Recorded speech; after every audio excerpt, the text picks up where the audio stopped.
आज हम लोग पढ़ेंगे चैप्टर 3 क्लास 6 का चैप्टर 3 जिसका नाम है संख्याओं का खेल।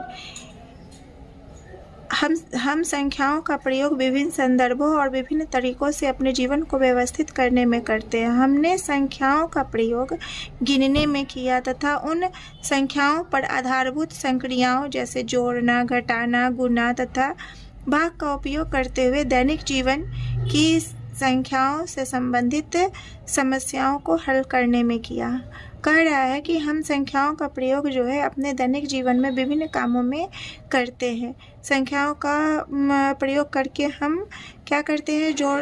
जोड़ने का काम करते हैं, घटाने का, गुणा करने का और भाग का भी काम करते हैं। तो बच्चों, इस अध्याय में हम लोग आगे संख्याओं के संग खेलने, अपने आसपास की संख्याओं को देखने, पैटर्नों पर ध्यान देने और नए तरीके से संख्याओं पर विभिन्न संक्रियाओं का उपयोग करते हुए जारी रखेंगे। हम पढ़ेंगे इस पाठ में जो संख्याओं के साथ हम लोग कहाँ पर संख्याओं का प्रयोग करते हैं अपने दैनिक जीवन में, कहाँ पर संख्याओं का प्रयोग करते हैं।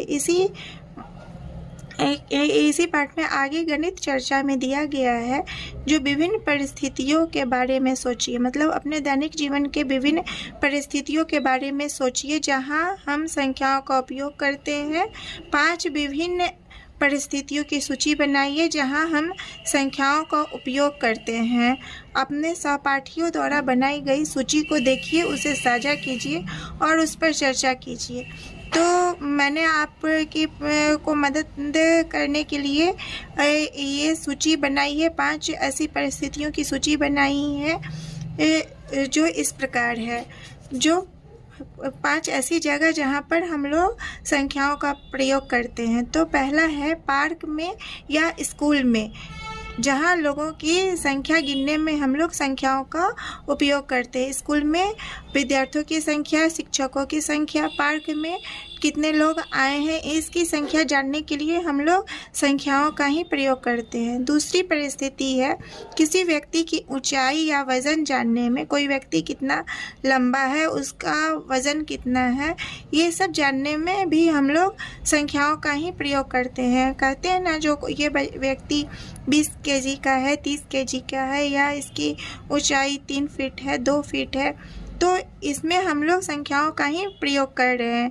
तीसरी परिस्थिति है किसी व्यक्ति का फ़ोन नंबर जानने में हम लोग संख्याओं का ही प्रयोग करते हैं। किसी का भी फ़ोन नंबर संख्या पर ही निर्धारित किया जाता है। चौथी परिस्थिति है किसी वस्तु की खरीदारी करते समय उसका मूल्य जानने में। मतलब जब हम लोग बाज़ार जाते हैं या मॉल जाते हैं, किसी वस्तु की खरीदारी करते हैं तो उसका मूल्य जानने में, जो वो कितने मूल्य का है, उसके मूल्य जानने में हम लोग संख्याओं का ही प्रयोग करते हैं। मूल्य उसकी संख्याओं में ही रहती है। 2 रुपया है, 10 रुपया है, 20 रुपया है, मतलब ये सब चीज़ जो है मूल्य जो है संख्या में ही रहती है। 5वीं परिस्थिति है समय का पता लगाने में। मतलब अभी कितना बज रहा है, टाइम का पता लगाने में हम लोग संख्या का ही प्रयोग करते हैं। तो आज की क्लास में हम लोग इतना ही पढ़ेंगे। नेक्स्ट क्लास में हम लोग समझेंगे कि संख्याएं हमें कुछ बता सकती है। तो संख्या हमें क्या